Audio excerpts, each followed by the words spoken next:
सब कुछ शुरू हुआ एक तूफानी रात को, एक पुरानी चीनी हवेली में। बारिश जोरों की हो रही थी और सब कुछ साइलेंट था। ब्लैक कपड़ों में कुछ लोग लाइन से खड़े थे, जैसे किसी मिशन पर आए हों। तभी उनमें से एक पूछता है, कोई है यहां?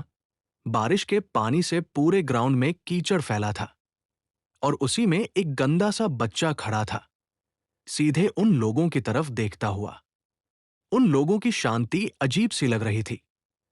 एक बंदा, जिसकी आंखें लाल थी, उसे बड़ी गौर से देख रहा था, जैसे सोच रहा हो, इस बंद पड़े मार्शल अकेडमी में ये बच्चा कैसे रह रहा है। फिर वो बड़े तहजीब से बोलता है, यंग वॉरियर, बारिश से बचने के लिए यहां एक रात रुक सकते हैं क्या? बच्चा थोड़ा कंफ्यूज था, लेकिन उसे अच्छा लगा कि कोई उसे इतना रिस्पेक्ट दे रहा है। वो सोचता है, शायद ये लोग उसे अकेडमी का कोई यंग गार्ड समझ बैठे हैं। वो उन्हें इजाजत दे देता है, बस बोलता है, मेरे पवेलियन में मत आना। वो लोग शुक्रिया बोलते हैं और उनका लीडर सबको बोलता है, लड़के के एरिया से दूर रहना। सब लोग इधर उधर शेल्टर ढूंढने लगते हैं। बच्चा नोटिस करता है कि उनके कपड़ों पर टैंग लिखा है, शायद ये सब एक ही क्लान से हैं। बच्चा अंदर चला जाता है, बच्चों के लिए डिनर रेडी करने। माहौल अचानक लाइट हो जाता है। वो बच्चा एकदम खुश होकर सबको खाने के लिए बुलाता है। एक बड़े बर्तन में वो दिखाता है एक छोटा भूरा कीड़ा और बोलता है, आज तो लेट हो गया, ये तो भूख से मर ही रहे होंगे। दूसरे बर्तन में एक ब्लैक टाइगर स्पाइडर होती है, जो हैनन की एक बड़ी टारंटुला होती है, 20 सेंटीमीटर तक बड़ी हो सकती है। वो कीड़े को चॉपस्टिक से उठाकर उसे खिलाता है और सोचता है, अगर ये मेरे साथ ना होते तो मैं अब तक मर चुका होता। फिर एक ड्रॉर खोलता है, जिसमें एक ऑरेंज लिजर्ड है, बीवांगलिंग गुफागे को। जब वो इसे खाना देता है तो वो उसकी उंगली काट लेती है। वो जोर से चिल्लाता है, लेकिन गेको नहीं छोड़ती। तभी फ्लैशबैक आता है, असल में ये बच्चा पहले एक बायोलॉजिस्ट स्ट्रीमर था, स्पाइसी फबरी, मिलियन फॉलोअर्स वाला। वो डेंजरस क्रिएचर्स पर वीडियो बनाता था। एक दिन वो ब्लैक मांबा के पीछे पड़ा था और वही उसके मौत की वजह बन गई। लाइव स्ट्रीम के बीच ब्लैक मांबा उसके फ्रिज के ऊपर बैठा था और सीधा काट लिया। वहीं उसकी डेथ हो गई। अब वो इस नए बच्चे के शरीर में है, तो नया जन्म, नई कहानी। तभी एक बुजुर्ग बंदा उसके दरवाजे पर आता है और पूछता है, बेटा, चलो हमारे साथ खाना खाओ, हमने हिरण पकड़ा है। बच्चा तो खुश हो जाता है, आखिरकार स्नेक और छिपकली के अलावा कुछ रियल खाना। वो सब मिलकर बोनफायर के पास बैठते हैं। बच्चा खाने को ऐसे देख रहा होता है जैसे महीनों से भूखा हो। बुजुर्ग मुस्कुरा कर कहते हैं, अभी टाइम लगेगा पकने में। बुजुर्ग उससे सवाल करने लगते हैं, कितने साल के हो? यहां अकेले रहते हो? बच्चा झूठ बोलता है, एक चोट लगी थी बचपन में, सब भूल गया, शायद 14-15 का हूं। वो बोलता है, यहां अकेले रहता हूं, स्नेक पकड़कर स्किन बेचता हूं। बुजुर्ग हैरान होते हैं, इतनी खतरनाक चीजें? बच्चा बोलता है, आदत हो गई है। जैसे ही खाना मिलता है, वो बच्चा एकदम खुश हो जाता है। ये होती है जिंदगी। सब बुजुर्ग उसे देखकर मुस्कुरा रहे होते हैं। फिर बुजुर्ग बताते हैं कि वो कुछ स्पेशल ढूंढ रहे हैं, एक ब्लू स्पॉट वाला सेंटिपीड। बच्चा पूछता है, कितना बड़ा होता है? जवाब आता है, तुम्हारे साइज का बंदा निगल जाए इतना बड़ा। बच्चा सोचता है, ये तो कोई और ही दुनिया लग रही है, टाइम ट्रैवल नहीं, पूरी रीबूट है। बुजुर्ग बताते हैं, हम इसे पालने नहीं, मेडिसिन बनाने के लिए ढूंढ रहे हैं। मेरी पोती बीमार है, उसका इलाज बस इसी से हो सकता है। बच्चा सोचता है, ओके, इमोशनल सीन चल रहा है और खाना भी खिलाया है, तो हेल्प कर ही देता हूं। वो उन्हें बोलता है, शायद मुझे पता है कहां मिलेगा। बुजुर्ग चौंकते हैं, सच में? वो बताते हैं कि उन्होंने नदी के पास ढूंढा था, लेकिन कुछ नहीं मिला। बच्चा हंस देता है, भाई, सेंटिपीड नमी में रहता है लेकिन पानी से दूर। पानी भिगो दे तो मर ही जाए। और अनलाइक बाकी कीड़े, इनका बॉडी काफी वीक वाटर प्रूफ होता है। ज्यादा पानी या नम जगह पे ये नहीं टिकते। नमी चाहिए, पर जलभराव ना बाबा ना। वो आगे बोला, इसलिए ब्लू स्पॉट सेंटिपीड जंगल या नदी किनारे नहीं मिलेगा। जितने भी छोटे सेंटिपीड होते हैं वो सड़े लकड़ी में या दरारों में छुपते हैं, लेकिन बड़े वाले प्रो लेवल पर रहते हैं, रॉक्स के नीचे, जहां सही ह्यूमिडिटी और वार्मथ हो। बुजुर्ग थोड़े कन्विंस नहीं हुए, पर फिर बोले, तू बता कहां मिलेगा। लड़के ने वेस्ट की तरफ इशारा किया। रॉकी माउंटेन्स ट्राई करो। दिन में बड़े सेंटीपीड्स गर्म पत्थरों के नीचे चिल करते हैं और नाइट में निकलते हैं। कई घंटे बाद लोग रॉकी माउंटेन्स में तलाश कर रहे थे। उनके लीडर पैट्रियार्क एक ऊंचे पत्थर पर चढ़कर चारों ओर देख रहे थे। एक बंदा बोला, कहीं वो छोटा वॉरियर गलत तो नहीं। लेकिन फिर उन्होंने सर्च रोक दी और इशारे से सबको बुलाया। आग के आसपास सब थके हुए बैठे थे, पर उम्मीद बाकी थी उस लड़के की बातों में कुछ दम तो था। पैट्रियार्क थोड़ा इमोशनल होकर बोले, मेरी बेटी वुन टांग क्लान की सबसे बड़ी टैलेंट थी, फिर भी उसे ऐसा क्यों भुगतना पड़ा। तभी एक आवाज आई, ग्रैंड पैट्रियार्क लौट आए हैं। सब उनका वेलकम करने लगे। उन्होंने बताया कि उन्हें भी कुछ नहीं मिला, और अगर 10 दिन में कुछ नहीं हुआ तो वायन की हालत खराब हो जाएगी। तभी पैट्रियार्क हंस पड़े, भाई अब समझ आया। ग्रैंड पैट्रियार्क बोले, तुमने कुछ देखा क्या। पैट्रियार्क बोले, नहीं, लेकिन कुछ है। उन्होंने समझाया, वहां कोई एनिमल ट्रेस नहीं है, कोई जानवर नहीं, कोई मल, कोई फुटप्रिंट नहीं, यानी कोई बहुत खतरनाक जानवर एरिया क्लियर कर चुका है। ब्लू स्पॉट सेंटीपीड यहीं कहीं है। और तभी जमीन हिलने लगी। धरती फटी और एक भयंकर टांग बाहर आई, फिर दूसरी। सबके होश उड़ गए। एक जायंट सेंटीपीड जमीन से बाहर निकला। ग्रैंड पैट्रियार्क तक काम गए। वही दूसरी तरफ अकेडमी में लड़का झल्ला गया। अब ये लोग क्या ड्रामा कर रहे हैं। लेकिन फिर उसका क्यूरियोसिटी लेवल हाई हो गया। बारिश थमी थी, लेकिन उस जगह की हवा अब भी बहुत टेंस थी। ग्राउंड पर फैले हुए जख्मी लड़ाके और साइलेंस इस बात की गवाही दे रहे थे कि अभी अभी कुछ बहुत क्रेजी इंटेंस हुआ है। वो सुपर साइज सेंटिपीड आखिरकार मारा गया था, लेकिन जीत सस्ती नहीं थी। सबने अपने जख्मों से उसकी कीमत चुकाई थी। जब उन्होंने उसका कोर, एक ग्लो करता नीला जेम, लकड़ी के बॉक्स में रखा, तो कई की आंखें भर आई। ये बस एक फाइट नहीं थी, ये था होप, क्लोजर, और शायद किसी को बचाने का आखिरी मौका। दुश्मनी तो खून से लिखी जाती है, पर एहसान पठार पर। पेट्रियार्क ने बस इतना कहा और सब समझ गए। अभी भी कुछ अधूरा बाकी था। डैश, उधर हमारा मेन बॉय यानी यंग वॉरियर चिलिंग कर रहा था। वो 3 छोटे छोटे पोकेमोन वाइब्स वाले पीले कीड़े उसके आसपास घूम रहे थे, और सरप्राइजिंगली वो इनसे बहुत अटैच हो गया था। क्यूट तो थे ही। एक उसके बालों में था, दूसरा उसकी गर्दन पे चिपका, तीसरा सीधा उसके मुंह के पास रब हो रहा था। Bro, I am literally a bug dad now, उसने सोचा और हंस पड़ा। फ्लैशबैक में दिखा, कल रात क्यूरियोसिटी के मारे वो बिग एस सेंटिपेड की गुफा में चला गया था। थोड़ी गड़बड़ हुई, टोच गिरा दी, लेकिन 3 अंडे बचा लाया। अब जब हैच हो चुके थे, तो ये तीनों उसी से चिपक गए थे जैसे वो उनका पापा हो। भाई, नहाना पड़ेगा वरना ये कभी नहीं हटेंगे। और फिर उसने शावर का प्लान बनाया, literally to wash off clingy bug babies. Dash, meanwhile elder patriarch academy पहुंचे। उन्होंने पवेलियन का दरवाजा खटखटाया, कोई जवाब नहीं। जब अंदर गए तो आंखें फटी की फटी रह गई। Herbs, jars, dead snakes, eggs, spiders, beetles, जैसे कोई टॉक्सिक जू हो। Damn, this boy is not just different, he is built different. Tang clan वाले भी ऐसा नहीं कर पाए थे। वो अंदर और कुछ एक्सप्लोर कर ही रहे थे कि अचानक बूम, कोलिजन सिंबल, दरवाजा उड़ गया। धूल में से निकला एक burned face, one eyed beast. Ogre vibes वाला कोई आदमी। वो चीखा, आज तुम सबका द एंड होगा। युवक कुछ समझ पाता उससे पहले ही वो उसे हवा में उठा चुका था, गला दबा रहा था। सांस घुट रही थी।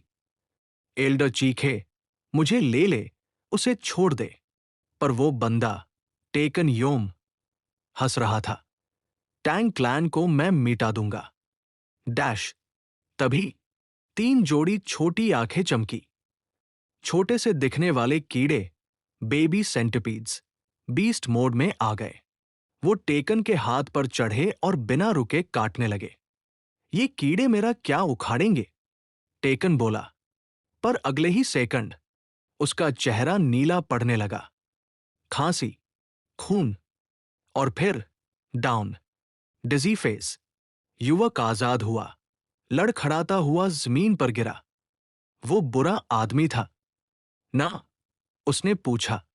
एल्डर ने धीरे से सिर हिलाया और मुस्कराया। तू तो असली लेजेंड निकला, bro. You have to join the tank. कुछ दिन बाद बुजुर्ग की हालत थोड़ी बेहतर हुई और वो लड़का, अब पता चला उसका नाम WI सॉर्योंग है, बड़े केयर से उसकी सेवा कर रहा था, माथे पर गीला कपड़ा रखते हुए। बुजुर्ग ने शुक्रिया कहा, लेकिन सॉर्योंग ने कहा, ग्रैटिट्यूड बाद में, पहले मेरे दोस्त की लोकेशन बता दो। लेकिन जब देखा कि एल्डर को अकेला छोड़ना सही नहीं होगा और आसपास कोई डॉक्टर भी नहीं है, तो उसने रुकने का फैसला लिया। बुजुर्ग ने कहा, रिलैक्स ब्रो, मार्शल आर्टिस्ट्स थोड़े अलग ही होते हैं, हम जल्दी रिकवर कर लेते हैं। सॉर्योंग को यह सुनकर बड़ा कंफ्यूजन हुआ। उसने पूछा, मतलब तुम लोग उड़ भी सकते हो? फायरबॉल्स वगैरह?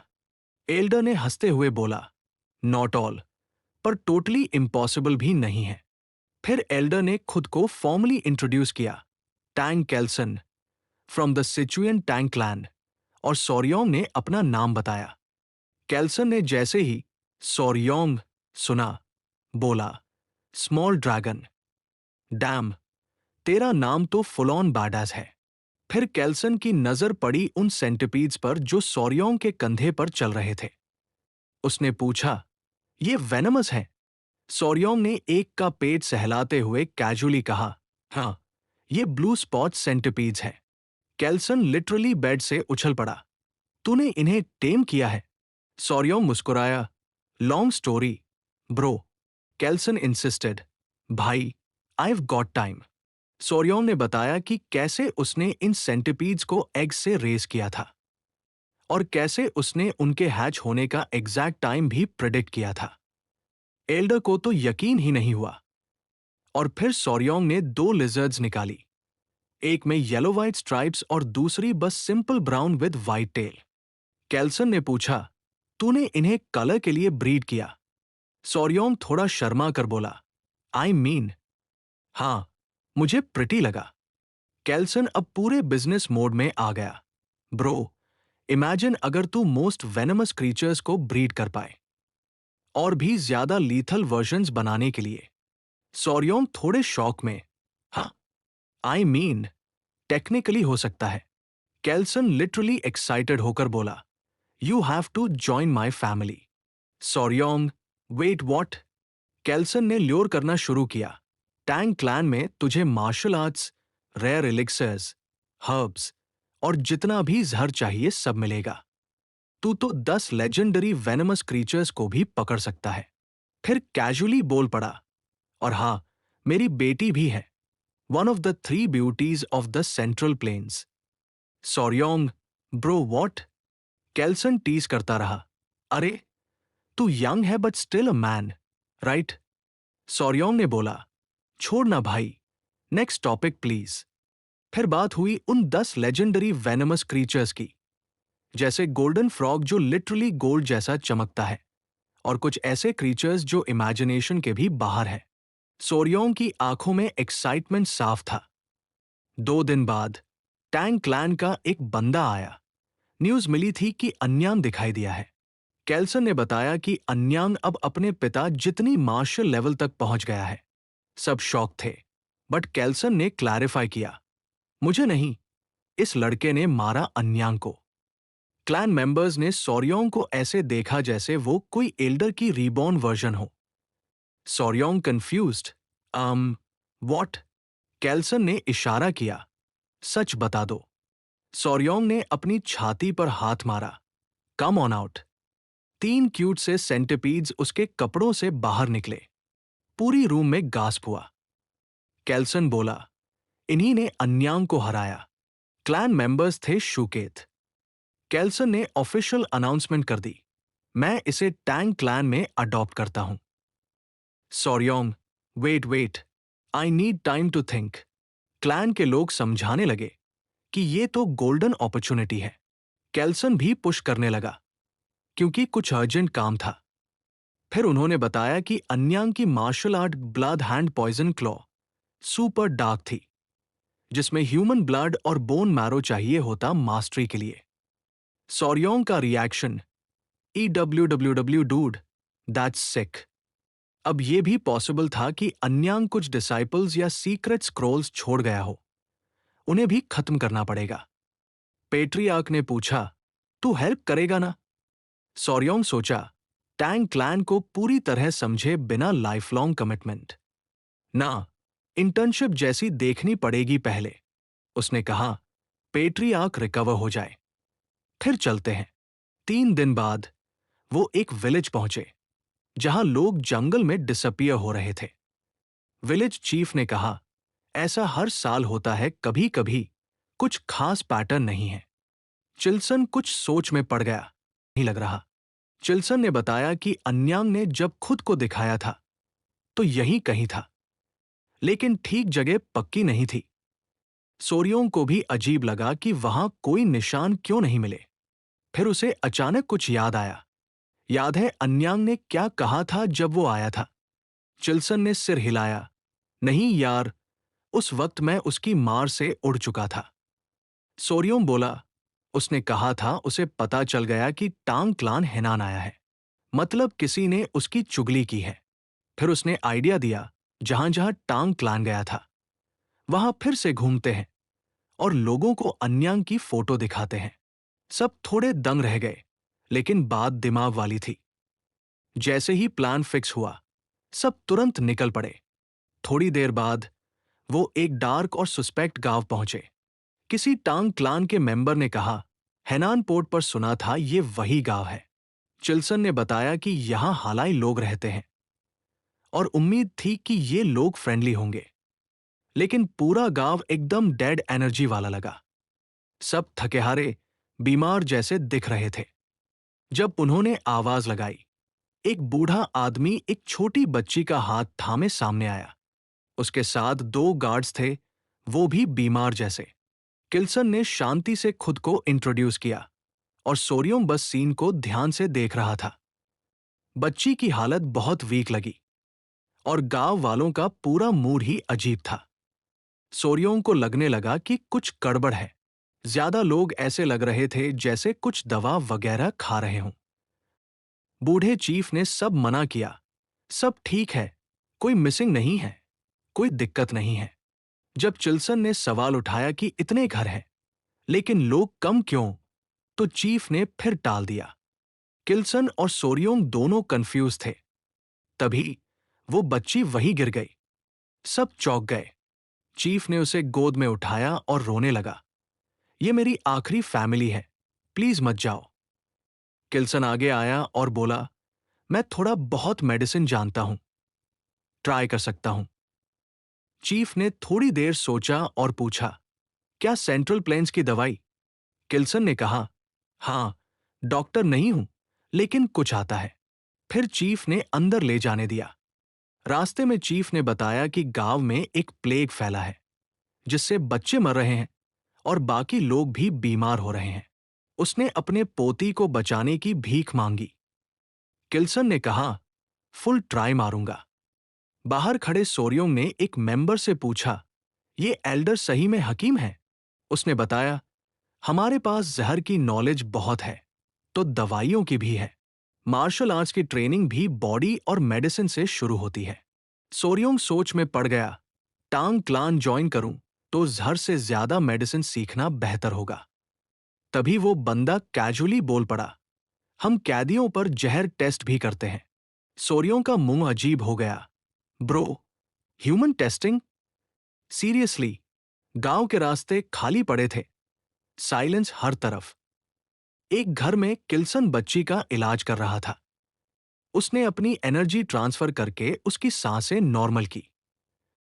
चीफ रो पड़ा, मुझे बस मेरी पोती चाहिए, कुछ और नहीं।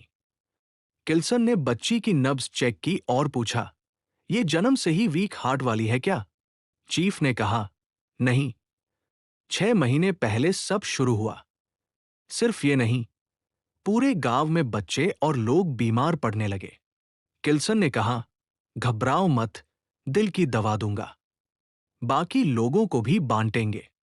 चीफ फिर रो पड़ा, लेकिन अब इस बार थैंकफुल था। सोरियोंग थोड़ी दूरी पर खड़ा देख रहा था और किल्सन के लिए रिस्पेक्ट फील कर रहा था। रात को किल्सन गुपाई के साथ टहल रहा था। गुपाई ने कहा, भाई तूने आज जो किया वो सॉलिड था। किल्सन ने मुस्कुराकर शुक्रिया कहा। फिर उसने पूछा, सोरियोंग कहाँ है? गुपाई बोला, थक गया था बेचारा, सो गया। किल्सन बोला, चलो मैं चेक कर लूं। दोनों कमरे में गए। सोरियोंग आराम से सो रहा था और उसके पास एक टोकरी में 3 सेंटीपीड्स लेटे थे। किल्सन रुका, फिर सीधे अंदर गया और एक जोरदार थप्पड़ जड़ दिया। सोरियोंग उठते ही बोला, भाई क्या कर दिया? किल्सन बोला, सॉरी, तेरे फेस पे एक कीड़ा था, मारना पड़ा। सोरियोंग ने शक से देखा, सच में? किल्सन बोला, बिल्कुल, यहां जहरीले कीड़े बहुत हैं, तुझे बचा रहा था। कैल्सन ने कहा, हाँ भाई, इस एरिया में ऐसे क्रीपी क्रोलीज आम बात है। उसने कीड़े को दिखाया, एक बड़ा सा डरावना सा जंतु। सोरियोंग ने देखा और इंस्टेंट शर्लॉक मोड में चला गया। वेट, ये सब लोगों की बीमारी, सबके दिल की धड़कन गड़बड़ है ना? Kelson, exactly. Soryong, bro this is it, यही तो विलेन है। उसने बताया कि ये एक किसिंग बग है, रेडुवियार्ड फैमिली का मेंबर। ये लोग खून चूसते हैं, ज्यादातर आंखों या होठों के पास काटते हैं और इतनी चुपचाप बाइट करते हैं कि मच्छर भी शर्मिंदा हो जाए। इनके पेट में पैरासाइट्स होते हैं जो इंसानों में चागास डिजीज फैला सकते हैं, बहुत ही जानलेवा बीमारी। सोरियोंग ने चीफ से पूछा, कुत्तों में भी सिम्टम्स है क्या? चीफ बोला, हाँ, वही कमजोरी और सांस फूलना।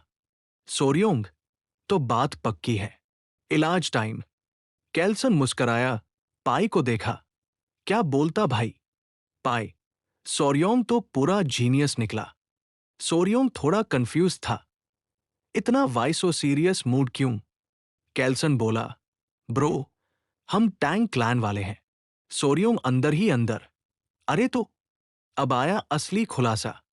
कैल्सन ने बताया कि गू नाम की चीज होती है, एक तरह की वेनम बेस्ड जादुई पैरासाइट टेक्निक। कुछ लोग इन बग्स को इंसानों में डालते हैं ताकि उन्हें दर्द दिया जाए या कंट्रोल किया जा सके। कुछ तो ऐसे होते हैं जो इंसानों पर एक्सपेरिमेंट भी करते हैं। सोरियोंग का दिमाग घूम गया, ये क्या ब्लैक मैजिक चल रहा है? कैल्सन बोला, डोंट वरी, हम टैंग क्लैन वाले हैं, हमारे पास इलाज है। उसने एक कर्स मेल्टिंग ऑर्ब दिखाया, नाम बहुत भारी, लेकिन काम बस एंटीपैरासिटिक मेडिसिन। इलाज शुरू हुआ और थोड़े ही टाइम में लोग ठीक होने लगे। चीफ की पोती सबसे पहले रिकवर्ड हुई। विलेजर्स सब खुशी से झूम उठे, सब सोरियोंग को है हीरो मानने लगे। उसे कंधों पर उठाया और हवा में उछालने लगे। कैल्सन ने पूरे क्रेडिट का स्पॉटलाइट सोरियोंग को दे दिया, होलसम वाइब्स अलर्ट। बाद में चीफ आया और बोला, एक और बात है, हमारे एक गांव से लोग गायब हो गए थे। कैल्सन ने लोकेशन पूछी और टीम वहां पहुंची। पूरा माहौल भूतिया था, गंध, सड़न, लाशें, सब कुछ डिस्टर्बिंगली टॉक्सिक। फिर दिखा एक गोल्डन चिकन फीट किसी चीज के नीचे से झांकता हुआ। निकला एक majestic bird, golden tail, purple गुलाबी पंख और आंखों में डेथ वाला लुक। एक बंदे ने उस पर पत्थर फेंक दिया। मिस्टेक। बर्ड ने अपने पंख फड़फड़ाए। टॉक्सिक मिस्ट छोड़ दी जो स्केल्टन तक पिघला रही थी। कैल्सन ने तुरंत सबको भगाया और सोरियों को बचाने के लिए उसका मुंह ढक दिया ताकि जहर अंदर ना जाए। बाद में उसने बताया, ये किन्याओ है, जहर छोड़ने वाला bird, one of the top 10 venomous creatures. और सोरियोंग था, ये तो पोकेमोन से भी खतरनाक निकला। बाहर आकर सबने उसे ध्यान से याद किया। 5 फीट के विंग्स, ब्रॉन्ज की चमकती हुई चोंच और क्राउन वाला हेड, मौत की रॉयल वाइब्स दे रही थी। सोरियोंग ने पूछा, ये क्या उन्हीं टॉप 10 जहरीले क्रिएचर्स में से है? कैल्सन ने कंफर्म किया, यही तो है वेनम का राजा। कैल्सन ने बताया कि ये बर्ड सिर्फ जहरीले सांपों का सिर खाती है, इसलिए शायद यहां आई थी। फिर सोरियोंग ने मासूमियत में पूछा, इसे पकड़ सकते हैं क्या? पूरा गैंग शॉक था, लेकिन कैल्सन तो चालाक था। हंसते हुए बोला, तू सच में ट्राई करना चाहता है? जब सोरियोंग ने बोला हाँ, पर जहर से डर लग रहा है, तो कैल्सन ने स्माइली फेस बनाते हुए कहा कि अगर वो टैंक क्लैन की जहर वाली आर्ट सीख ले तो दुनिया का कोई जहर उस पे असर नहीं करेगा, इवन एक्सिनिया का भी नहीं। लेकिन ट्विस्ट ये था, ये आर्ट सिर्फ फैमिली वालों को सिखाई जाती है, कोई आउटसाइडर नहीं। सोरियोंग ने झट से पूछा, अगर मैं फैमिली ज्वाइन कर लूं तो? कैल्सन ने कहा, अगर अभी डिसाइड किया तो मैं खुद तुझे ट्रेंड करूंगा। सोरियोंग ने झट से हामी भर दी और एल्डर नहीं, पैट्रियार्क कहकर उसे एड्रेस किया। कैल्सन ने चुपचाप एक ईवल स्माइल दी, जैसे सब प्लान के हिसाब से हो रहा था। पीछे उसी जर्जर जगह पर रॉक्साइजा टकनियों का खून से भरा हुआ क्लू मिला। एक केव में अंदर एक डायरी मिली, खून से लिखी हुई, जिसमें ब्लड हैंड पॉइजन क्लॉ की सीक्रेट्स थे। सोरियोंग थोड़ा डिस्टर्ब हो गया। अब वापसी की बात चली तो सोरियोंग ने बोला कि पहले उसे एकेडमी जाना है, फ्रेंड्स को छोड़ने और सामान लेने। कैल्सन ने इजाजत दी। जाने से पहले सोरियोंग ने कुछ चमकता देखा, जिन याओं का पर्पल फेदर। कैल्सन ने बोला, ये तेरा कीपसेक है फैमिली ज्वाइनिंग का। सोरियोंग ने थैंक यू कहा, लेकिन कैल्सन ने फिर से टोका, अब तू मुझे और तरीके से बुलाएगा, जब सेरेमनी हो जाएगी। दूसरी तरफ टैंग क्लैन में ग्रैंड पैट्रियार्क टैंग म्यूजोंग लौट आया था, थका हुआ लेकिन फोकस्ड। आते ही पूछा, हुइन कैसी है? जब उसने देखा कि हालत नाजुक है तो उसने ब्लू स्पॉट सेंटिपेड स्कोर निकाला और फौरन मेडिसिन बनवाई। जब दवाई दी गई, एक नीली चमक लड़की के चारों ओर फैल गई और सब उसकी आंखें खुलने का वेट करने लगे। सोरियोंग अब नशे में सा फील कर रहा था। सोच रहा था कि सेंट्रल प्लेन्स कितने बड़े हैं। 1.5 महीने की जर्नी थी। हैनान से नाव, फिर हांगा, नानजिंग और फिर सिचुआन। सिचुआन टैंग क्लैन पहुंचे। पाई ने बताया कि ये टैंकलन माउंटेन है, पूरा माउंटेन ही इनका है। सोरियोंग का मुंह खुला का खुला रह गया। तभी एक लड़की रेड ड्रेस में दौड़ते हुए आई, रोते हुए अपने पापा को गले लगा लिया। ये हुआए थी। सोरियोंग को लगा जैसे टाइम रुक गया हो।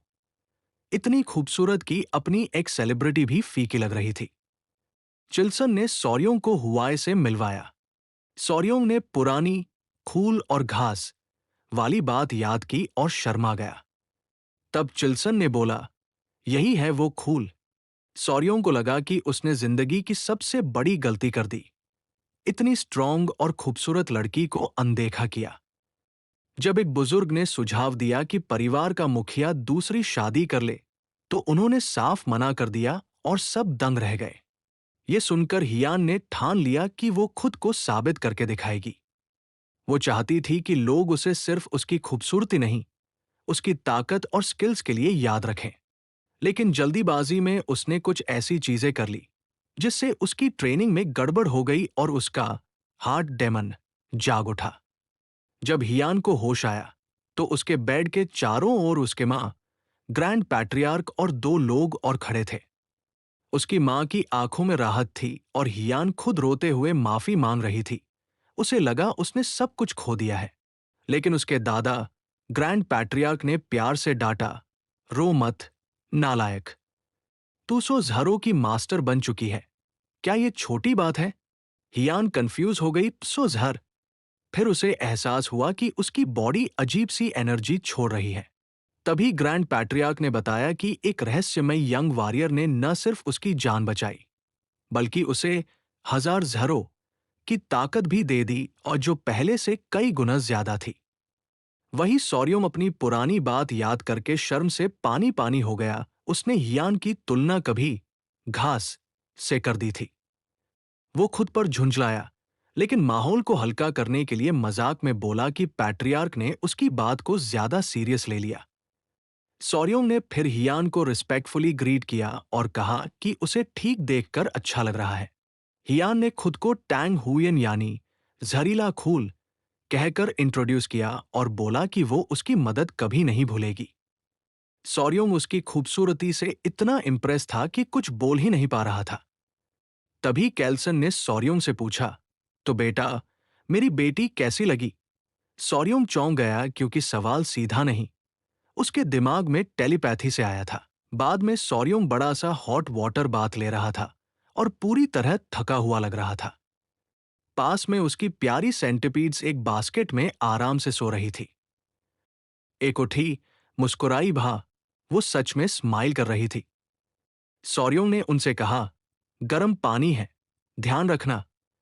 और उन्होंने उसकी बात सुन ली जैसे कि वो उसकी लैंग्वेज समझती हो। उसे लगा शायद भी सही था, ये क्रिएचर स्पिरिचुअल होते हैं। इधर फैमिली डाइनिंग एरिया में सब एक बड़ी टेबल पर बैठे थे। ग्रैंड पैट्रियार्क, पैट्रियार्क, उनकी वाइफ और हियान। कैल्सन ने ऐलान कर दिया कि सॉर्यों को ईस्ट विंग का कमरा दिया जाएगा, और जो हमेशा कपल्स को मिलता है। ग्रैंड पैट्रियार्क ने पूछा, क्या सॉर्यों वाकई इतना खास है? कैल्सन ने बताया कि ये लड़का ज़रों का मास्टर है, लेजेंडरी क्रिएचर्स को फेस कर चुका है और ब्लू स्पॉट सेंटिपीड्स को खुद हैच किया है। सब चौंक गए। फिर कैल्सन ने अपनी बेटी से कहा कि वो चाहता है सॉर्यों उसका दामाद बने। हियान थोड़ी देर शांत रही, फिर बोली, मैं जानती हूं आप क्या चाहते हैं, लेकिन डिसीजन मेरा होगा। मैं खुद तय करूंगी कि ये लड़का इस लायक है या नहीं। इतना कहकर वो सीधा रूम से निकल गई। माहौल थोड़ा अजीब बन गया। कैल्सन ने मन ही मन सोचा, खूल तो बहुत खूबसूरत है, लेकिन कांटे भी पहने हैं बेटा। हियान दौड़ती गई, उसके दिल दिमाग में तूफान चल रहा था। अब जब उसके पास 1000 ज़रों की ताकत है, वो और नहीं रुकेगी। वो एल्डर्स को दिखाना चाहती थी कि वो किसी से कम नहीं। अब वो सॉर्यों को ठीक से परखेगी, उसकी ताकत, उसका नेचर, सब कुछ। सॉर्यों उधर बैठा यही सोच रहा था कि अब क्या करें। उसे लगा हियान शायद उस पर गुस्सा हो। आधे मजाक में उसने अपनी सेंटिपीड से पूछा, बोलो बच्चों, क्या करना चाहिए? तभी हियान अचानक सामने आ गई। कितनी खूबसूरत की उसकी आंखें ठहर गई। उसने सॉर्यों से हाथ मांगा। सॉर्यों थोड़ा घबरा कर धीरे से हाथ बढ़ाया। ऐसा लगा जैसे कोई पालतू डॉग अपना पंजा आगे कर रहा हो। उसने मजाक में कहा, ऐसे चीजें तो थोड़े क्लोज होने के बाद होती है ना? हियान थोड़ी देर के लिए फ्रीज हो गई, फिर समझ गई कि सॉर्यों को गलतफहमी हो गई है। उसका चेहरा टमाटर की तरह लाल हो गया। उसने तुरंत क्लियर किया, अरे नहीं, मैं तो बस तुम्हारी नाड़ी चेक करना चाहती थी। उसने माफी मांगी कि बिना वार्निंग उसका हाथ पकड़ने को कह दिया था। पास बैठते हुए बोली, थोड़ा रफ था मेरा तरीका, बस कुछ बातें क्लियर करनी थी। सोरियोंग चुपचाप सुन रहा था। हुआन अपनी कहानी सुनाने लगी। बताने लगी कि टांग क्लान की सीधी वंशज होने की वजह से उसे हमेशा पॉलिटिक्स झेलनी पड़ती थी। फैमिली ने तय किया था कि एक दमदार दामाद लाना ही उनका भविष्य सेफ करेगा, और अगर सोरियोंग फैमिली में आता तो उसका रोल भी काफी बदल जाता। फिर उसने एक अजीब रिक्वेस्ट की, कहा कि कुछ कंफर्म करना है, पर जो भी निकले वो उसे रिस्पेक्ट देगी, चाहे भाई मान ले या कुछ और। सोरियोंग ने फिर से हाथ बढ़ाया और बोला, जो करना है कर लो। हुआन ने उसकी कलाई पर हाथ रखा। एक नीली सी रोशनी सी निकलने लगी, जैसे कोई एनर्जी चेक कर रही हो। हुआन ने समझाया कि उनके फैमिली की मार्शल आर्ट्स अलग है। इसमें जहर को धीरे धीरे सहना सीखना पड़ता है। जैसे जैसे पावर बढ़ती है, वैसे वैसे जहरीले लेवल भी बढ़ते हैं। पर जो उसने देखा, उससे शॉक हो गई।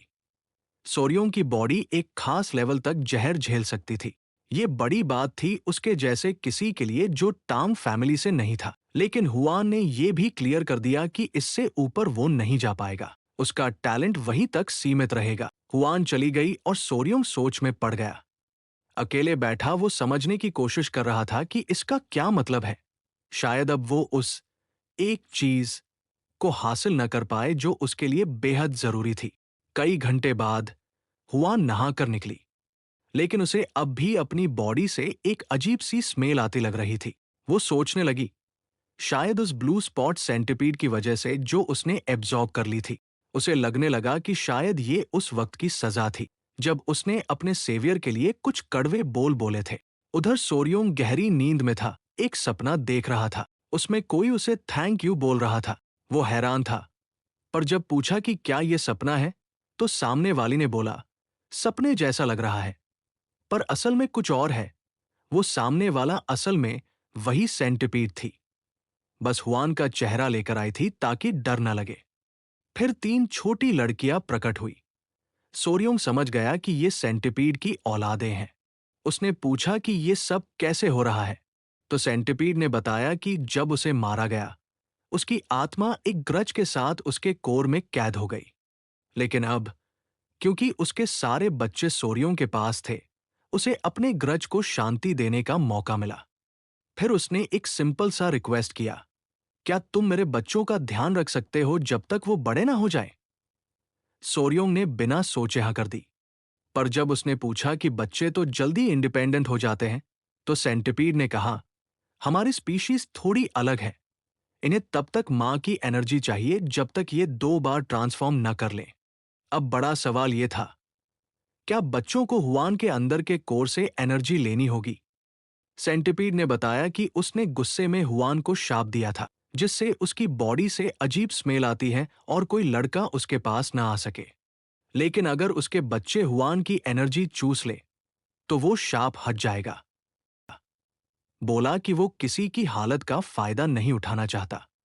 सेंटिपीड ने उसकी ईमानदारी की तारीफ की और पूछा फिर क्या करेगा। सोरियोंग ने एक प्लान बताया। उसने कहा कि वो टॉप लेवल के जहरीले क्रिएचर्स की टॉक्सिन से खुद को तैयार करेगा। जो भी टॉक्सिन उसकी बॉडी झेल सकती है, उसे बेस्ट से भरेगा। हुआन सुनकर दंग रह गई। उसके लिए ये किसी प्रपोजल से कम नहीं था। ब्लश करते हुए उसने पूछा, तुम्हें पता भी है? क्या बोल दिया? सोरियोंग मासूमियत से बोला। नहीं। वो बोली, ये रास्ता आसान नहीं होगा, शायद पूरी जिंदगी लग जाए। सोरियों का फेस थोड़ा लटक गया, जिससे हुआन हंस पड़ी। थोड़ी देर बाद उसने शर्माते हुए कहा, वैसे अगर तुम 3 साल में सच में एक टॉप लेवल जहरीले क्रिएचर को हरा पाओ, तो मैं सोच सकती हूं। फिर और भी शर्मा कर बोली, शायद शादी का भी ऑप्शन हो सकता है, और चीयर करते हुए वहां से भाग गई। रुको, तुम रुक सकती हो, सॉरियोंग ने हिचकिचाते हुए कहा। वो पलटी, थोड़ी कंफ्यूज। क्या बात करनी थी? कुछ नहीं, बस थोड़ी देर रेस्ट कर लो, यहीं रुक जाओ, उसने बोला। थोड़ी शर्माते हुए वो वापस आ गई। सॉरियोंग ने हंसते हुए कहा, घबराओ मत, ये छोटे सेंटिपी बच्चे काटते नहीं। फिर बच्चों से बोला, चलो बच्चों, मम्मा के पास जाओ। डैडी के नहीं। हुआन का चेहरा टमाटर जैसा लाल हो गया। तुमने उन्हें मम्मा पापा क्यों बुलाया? अरे, वैसा कुछ नहीं था जो तुम सोच रही हो।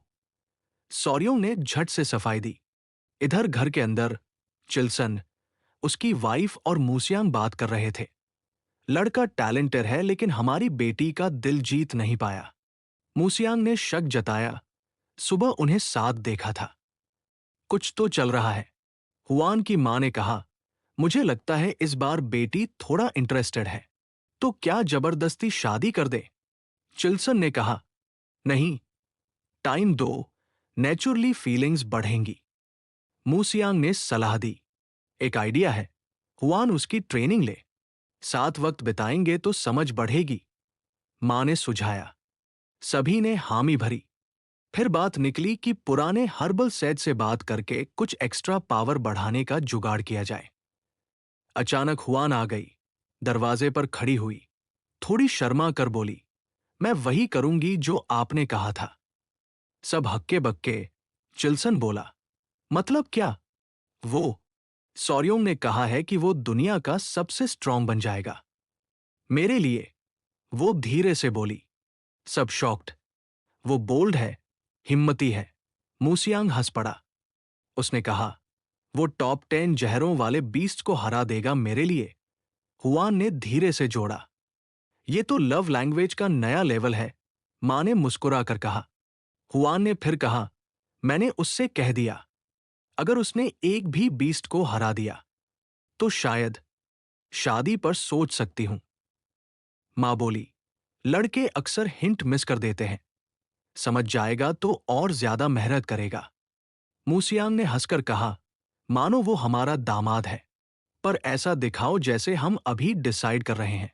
उधर सॉर्यों की बात हो रही थी सेंटिपी मॉम से। तेरी पूरी वाइब जीत ली तूने, हुआन का दिल अब तेरा है, उसने कहा। सॉर्यो मुस्कुरा कर बोला, बस डेडिकेशन चाहिए होता है। एक आखिरी विश मांग ले, फिर मैं शांति से चली जाऊंगी। उसने कहा, क्या मैं तुम्हारा असली फॉर्म देख सकता हूं? सॉर्योंग बोला। वो थोड़ी शर्मा गई, सोचा अब ये भी चाहने लगा कपड़े उतरवाना। पर उसने कंफ्यूज होकर बोला, उतारने हैं क्या? नहीं नहीं, मेरा मतलब वो नहीं था। सॉर्योंग घबरा गया। बच्चे भी अपनी आंखें ढकने लगे। मुझे बस तुम्हारा सच्चा रूप देखना है, उसने बोला। स्मोक उठा और सामने आई उसकी असली फॉर्म, इतनी बड़ी, इतनी मेजेस्टिक। सॉर्यों का बच्चा तो एक्साइटमेंट में पागल ही हो गया। तुम वाटरप्रूफ हो। जहर कितना स्ट्रांग है, एंटीना छू सकता हूं। ये दांत असली हैं। वो हंसते हुए सोचने लगी, इसका टच कुछ अलग ही है। मेरी बेटियां सेफ रहेंगी ना? चेल्सी ने सॉर्यों को चाय पर बुलाया। सब कुछ पता चल गया है, अब तू हमारा दामाद है, चेल्सी ने कहा। पर मैंने तो सोचा था, शादी में टाइम लगेगा। सॉर्योंग ने कहा, जब वक्त आएगा हो जाएगी। तू अब फैमिली है, उसकी वाइफ ने बोला। मूसियांग बोला, हुआन तो झकास लड़का ले आई है। सॉर्योंग थोड़ा कंफ्यूज हुआ, फिर भी स्माइल करते हुए बोला, गाइडेंस जरूर लेना चाहूंगा। तो फिर शुरू करें? मूसियांग ने पूछा। पहले तू हॉल ऑफ जहर में जाएगा, चेल्सी बोला। सॉर्योंग एक्साइटेड था, लेकिन उसकी नजर बार बार हुआन के फेस प्रोफाइल पर जा रही थी। चेल्सी ने मजे में चिढ़ाया, इतना न देख बेटा, चेहरा घिस जाएगा। अब ये तेरी वाइफ है। हुआन की मां ने हंसकर कहा, ये तो सीधा ट्रांस में चला जाता है इसे देखकर। दोनों, सॉर्योंग और हुआन, शर्मा के एकदम लाल हो गए। जैसे ही वो लोग हॉल के पास पहुंचे, एक भारी भरकम लोहे के दरवाजे के सामने 3 लोग खड़े थे। 2 हट्टे-कट्टे गार्ड्स के बीच में था टांग क्लैन का एक ऑफिशियल, जिसने ग्रैंड पैट्रियार्क और उनके नए दामाद का वेलकम किया। मूसिया ने इशारा किया और दरवाजे खोल दिए गए। गार्ड्स ने जान लगाकर उस विशाल गेट को खोला जो कुन्यू स्टील से बना था, एक ऐसी धातु जो साउथ के जंगलों से आती थी।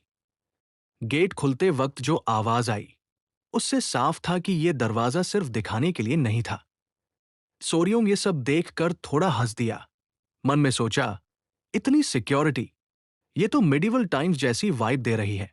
तभी चार्लेसन ने समझाया कि कुन्यू स्टील दुनिया की सबसे डेंजरस और ड्यूरेबल मटेरियल्स में से है। गेट खुलने के बाद सामने था हॉल ऑफ 10,000 पॉइजन्स। सोरियोंग का फेस सीरियस हो गया। मूसियान ने वार्न किया, किसी चीज को बिना सोचे समझे हाथ मत लगाना। सोरियोंग ने सिर हिलाया और पूछा, क्या सच में 10,000 जहर हैं यहां? अल्सन हंसते हुए बोला, हाँ भाई, पूरे कैटेगरी वाइज, पैरालिसिस से लेकर नींद दिलाने वाले, सब कुछ। बुजुर्गों ने फिर मजे लेने शुरू कर दिए और बोले, वून को ही क्यों न बना दे, तुम्हारा जहर टीचर। दोनों थोड़े शर्मा गए, लेकिन वून ने हिम्मत दिखाई। उसने सोरियों का हाथ पकड़ा और ले गई उसे टांग क्लैन के सबसे खतरनाक जहर की तरफ। उसने सबसे पहले दिखाया ची डिसिपेटिंग पॉइजन, जो एक सांस में किसी की एनर्जी गायब कर देता है। फिर एक के बाद एक आंत गलाने वाला जहर, स्पिरिट तोड़ने वाला, खून को दलिया बनाने वाला जहर और 7 स्टेप सोल स्नैचर भी दिखाया। लेकिन वून ने कहा, सबसे खतरनाक जहर तो यह है। उसने सोरियों को एक छोटा सा बीज दिया। दिखने में तो टाइगर बीन्स जैसा था। उसने बताया कि यह कैस्टर प्लांट का बीज है, जिसे टांग क्लैन गोल्डन जहर कहता है। सोरियों ने तुरंत पहचान लिया, रायसिन, कोल्ड वॉर वाले जहरों में सबसे टॉप। ये तो वही है, वून ने कहा। हमारे लिए जहर की ताकत इसका खतरनाक दिखना नहीं, बल्कि उसका साइलेंट, स्विफ्ट और अनडिटेक्टेबल होना है। सोरियों को लग रहा था जैसे कोई असैसिन गिल्ड के सीक्रेट्स खोल रहा हो। तभी मूसिया ने ब्रेक मारी। बहुत हुआ जहर ज्ञान, अब चलो जहरीले क्रिएचर्स दिखाते हैं।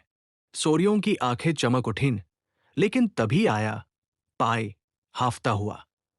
उसने बताया कि ब्लैक टॉर्टस पवेलियन में 2 बड़े इश्यू हो गए। पहला, सिचुआन सिटी लॉर्ड को भेजी दवाई काम नहीं कर रही। दूसरा, हाल ऑफ 10,000 पॉइजन की बात फैल गई है।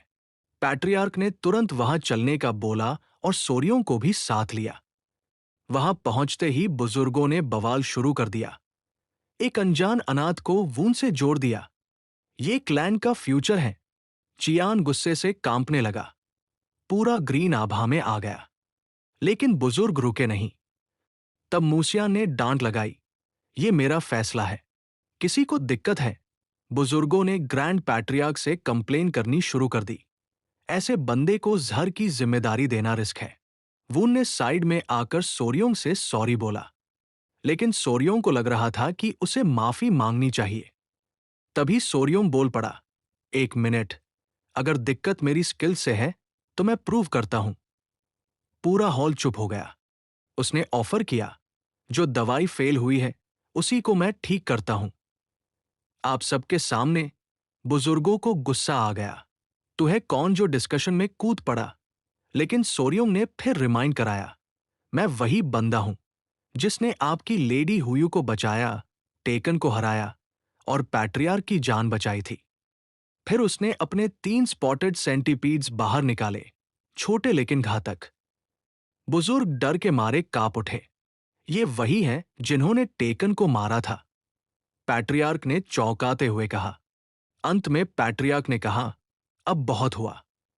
सोरियों को ट्रेन किया जाएगा हमारी सीक्रेट मार्शल आर्ट में, 5 वेनम्स रिटर्निंग टेक्निक। सोरियों ने पूछा, फिजिकल ट्रेनिंग भी होगी? जवाब मिला, बिल्कुल, और जो स्किल सिखाएंगे वो तुरंत काम आएंगे। मूसियांग ने बहुत सारे हथियार खोले, नीडल्स, डैगर्स, सिक्के, पाउडर, थ्रोइंग नाइव्स। उन्होंने पूछा, तेरे हिसाब से सबसे आसान कौन सा? सोरियोंग ने बोला, डैगर। सही जवाब। फिर पूछा, सबसे मुश्किल? उसने बोला, पाउडर। लेकिन जवाब था, नीडल्स। क्यों? सोरियोंग ने पूछा। मूसियांग ने बताया, क्योंकि सिर्फ फेंकना ही नहीं है, बल्कि हर एक नीडल कहां फेंकी है यह भी याद रखना पड़ता है। जैसे ही ब्रश को उठाया, उसके ब्रिसल्स अचानक हवा में उड़ने लगे और सीधे नीडल्स बनकर जमीन में धंस गए। सोरियोंग तो हक्का बक्का रह गया, जैसे कोई जादू हो गया हो। मु सोरियोंग ने बताया कि ये टैंग क्लैन की छुपी हुई टेक्निक थी। आसमान से गिरते फूलों की बारिश, जिसमें हजारों सुइयां ऐसे गिरती हैं जैसे फूल झर रहे हों। सोरियों का माथा ठनका। भाई, इतनी सारी सुइयों के बीच कोई लड़ेगा कैसे? मुंह हंसने लगा और बोला, यही तो टेस्ट है। हर सुई का लोकेशन याद रखना पड़ेगा, नहीं तो खुद ही उसमें फंस जाओगे। सोरियों तो पसीने पसीने हो गया। सोचने लगा कि क्या वाकई इतना सब याद रखना पड़ेगा। मुंह ने कंफर्म कर दिया, बिल्कुल। इतनी टेंशन के बाद बेचारा सीधा जमीन पर गिर पड़ा। थोड़ी देर में हुए ना गई, फुल बी कीपिंग सूट में। पूछने लगी, कैसी लग रही हूं? और फिर बोली कि वो सुनी थी कि सॉर्योंग हॉर्नेट पकड़ने वाला है, तो सोचा तैयार रहूं। सॉर्योंग ने कहा, सही किया, अब खुद पकड़ेंगे। हुए ने बताया कि पास में एक नेस्ट देखा है, तो दोनों साथ निकल पड़े। चलते चलते बात निकल पड़ी उस लेटर की जो सिचुआन के सिटी लॉर्ड को भेजा गया था। सॉर्योंग बोला कि उसने पढ़ा है। फिर ह्यान थोड़ी शर्माती हुई बोली कि शायद वो लेटर की बात समझ न पाए क्योंकि अभी छोटा है। सॉर्योंग ने एकदम कॉन्फिडेंस में जवाब दिया, अरे हाँ, यांग की एनर्जी बहुत जरूरी होती है। हुएन शर्मा गई। हुएन को ताज्जुब हुआ कि सॉर्योंग को इतनी डिटेल्स कैसे पता। उसने कहा कि वो काफी टाइम अकेला रहा है। आखिरकार दोनों पहुंचते हैं एक गुफा जैसे स्पॉट पर, जहां वो सोचते हैं कि हॉर्नेट्स होंगे। लेकिन ट्विस्ट आया जब सॉर्योंग ने चॉपस्टिक से एक छोटा सा कीड़ा पकड़ लिया। असल में उन्हें हॉर्नेट नहीं, ब्लिस्टर बीटल चाहिए था। हुएन ने पूछा, ये कीड़ा क्यों खास है? सॉर्योंग ने समझाया, ये बीटल अपने अंडे इधर उधर फेंक देता है, बिना किसी टेंशन के।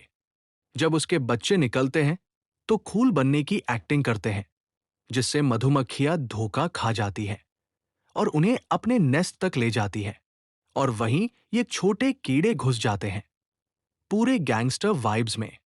हुएन को थोड़ी सहानुभूति हुई हॉर्नेट्स के लिए, लेकिन सॉर्योंग बोला, क्या करें, जिंदगी है ये। फिर उसने बताया कि इस बीटल का जूस स्किन पर पड़े तो जलन, और अगर ज्यादा खा लिया तो बंदा सीधा ऊपर। पर हाँ, थोड़ा सा सही डोज देने पर जो काम ना हो रहा हो, वो हो जाता है। हुएन शर्मा गई फिर से। सॉर्योंग ने फिर छेड़ा कि काम की चीज है भाई। हुएन ने फौरन मुंह बंद करवाया और बोला, वापस चलो। वापसी में उन्होंने सबको बताया कि ये बीटल कैसे काम करता है। सब वॉरियर्स सुन रहे थे ध्यान से, लेकिन डोसेस इतने कमाल के कैलकुलेशन में थे कि खुद सॉर्यों को लग रहा था उसका दिमाग ही फट जाएगा। सब वॉरियर्स तो बोलने लगे कि भाई तू तो मैथमेटिक्स का जादूगर निकला। थोड़ी देर बाद एल्डर्स का मीटिंग हुआ। एल्डर्स को पूरा शक था। बोले कि बिना प्रूफ के ये दवा सिटी लॉर्ड को कैसे भेजे। सॉर्योंग ने थोड़ा रिवर्स साइकोलॉजी चला दिया। तुम लोग टैंग क्लैन से हो, जहर से डरते हो क्या? एल्डर्स चिढ़ गए। बोले, चलो खा के देखते हैं। फिर उन्होंने टेस्ट किया। शुरुआत में तो कुछ नहीं हुआ, लेकिन एक एल्डर को लगा जैसे अंदर कुछ जाग उठा है। सांप की नींद टूट गई वाली फीलिंग। फिर तो सब एल्डर्स शर्मिंदा हो गए और मुंह छुपाते घूमने लगे। लेकिन दवा ने काम कर दिया। आखिर में सॉर्योंग ने अपने दादा से कहा, बस थोड़ा सा उकसाओ और ये लोग ट्रैप में आ जाते हैं। दादा बोले, प्यार से समझा, क्योंकि आखिर सब फैमिली है। तभी हुएन आई और बोली, बच्चे अजीब बिहेव कर रहे हैं। सब हैरान। और फिर सीन क्लोज होता है सॉर्योंग की कॉलर पकड़ते हुए। ससुरा, ये दवा सब पर असर कर गई।